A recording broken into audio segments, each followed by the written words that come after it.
Away to the south, Dorothy wept bitterly at the passing of her hope to get home to Kansas again. The morning after the balloon had gone up with Oz, the four travelers met in the throne room and talked matters over.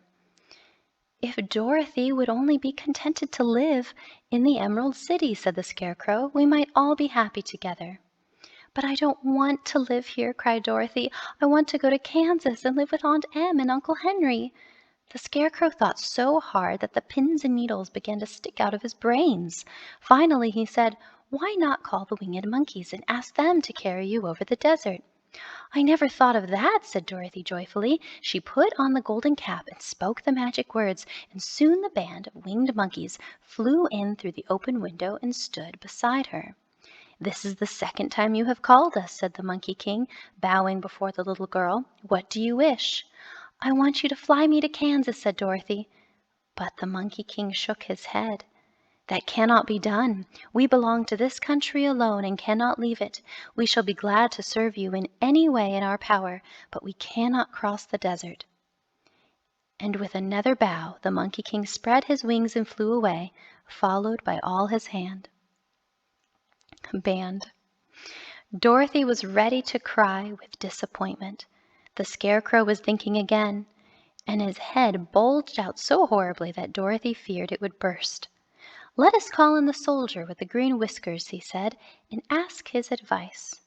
The soldier entered the throne room timidly, and they asked him how Dorothy might cross the desert. He suggested that perhaps Glinda, the Good Witch of the South, might help. "She is the most powerful of all the witches and rules over the Quadlings," he explained. "The road to her castle is straight to the south, but it is said to be full of dangers to travelers. There are wild beasts in the woods, and a race of queer men who do not like strangers to cross their country." The soldier then left them, and the Scarecrow said, "It seems, in spite of dangers, that the best thing Dorothy can do is to ask Glinda to help her. If Dorothy stays here, she will never get back to Kansas." "I shall go with Dorothy," declared the Lion, "for I am tired of your city and long for the woods and country again. Besides, Dorothy will need someone to protect her." "That is true," agreed the Woodman. "I also will go with her to the land of the South."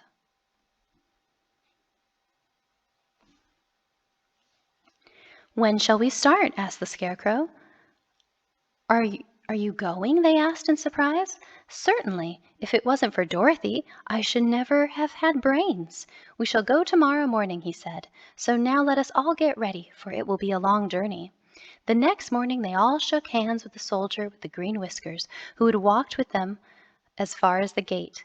When the guardian of the gate saw them again, he unlocked their spectacles, which he put back into the green box, and gave them many good wishes to carry with them. "You are now our ruler," he said to the Scarecrow, "so you must come back to us as soon as possible." "I certainly shall if I am able," the Scarecrow replied, "but I must help Dorothy to get home first." As Dorothy bade the good-natured guardian a last farewell, she said, "I have been very kindly treated in your lovely city. I cannot tell you how grateful I am." "Don't try, my dear," he answered. "We should like to keep you with us, but if it is your wish to return to Kansas, I hope you will find a way." He then opened the gate, and they started upon their journey. The sun shone brightly as our friends turned their faces toward the land of the South. Dorothy was once more filled with the hope of getting home, and the Scarecrow and the Tin Woodman were glad to be of use to her. As for the Lion, he sniffed the fresh air with delight and pure joy at being in the country again, while Toto ran around them barking merrily all the time. "City life does not agree with me at all," remarked the Lion as they walked along at a brisk pace. "Now I am anxious for a chance to show the other beasts how courageous I have grown." They now turned and took a last look at the Emerald City. All they could see was a mass of towers and steeples behind the green walls, and high up above everything, the spires and dome of the Palace of Oz. "Oz was not such a bad wizard after all," said the Tin Woodman, as he felt his heart rattling around in his breast. "He knew how to give me brains, and very good brains too," said the Scarecrow. "If Oz had taken a dose of the same courage he gave me," added the Lion, "he would have been a brave man." Dorothy said nothing. Oz had not kept the promise he made her, but he had done his best, so she forgave him. He was a good man, even if he was a bad wizard. The first day's journey was through the green fields and bright flowers. They slept that night on the grass with nothing but the stars over them. In the morning they traveled on until they came to a thick wood. There was no way of going around it, for it seemed to extend to the right and left as far as they could see, so they looked for the place where it would be easiest to get into the forest. The Scarecrow, who was in the lead, finally discovered a big tree with such wide-spreading branches that there was room for the party to pass underneath. But just as he came under the first branches, they bent down and twined around him, and the next minute he was raised from the ground and flung headlong among his fellow travelers.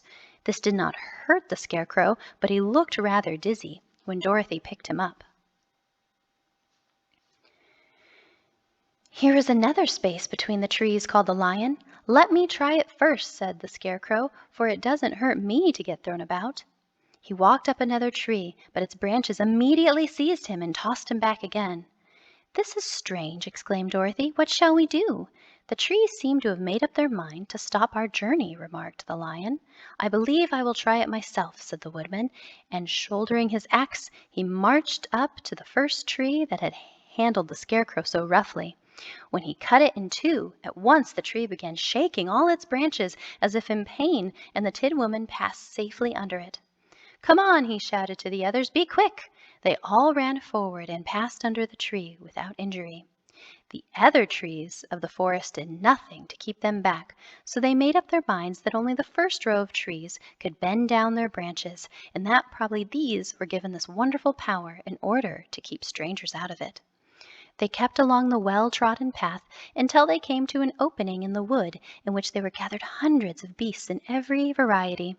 For a moment Dorothy was afraid, but the Lion explained that the animals were holding a meeting, and that they were being threatened by a fierce enemy which had lately come into the forest. Now full of courage, the Lion marched proudly away to do battle with the enemy. After fighting the monster, he went back to where the beasts of the forest were waiting for him, and said proudly, "You need fear your enemy no longer." Then the beasts bowed down to the Lion as their king, and he promised to come back and rule over them as soon as Dorothy was safely on her way to Kansas.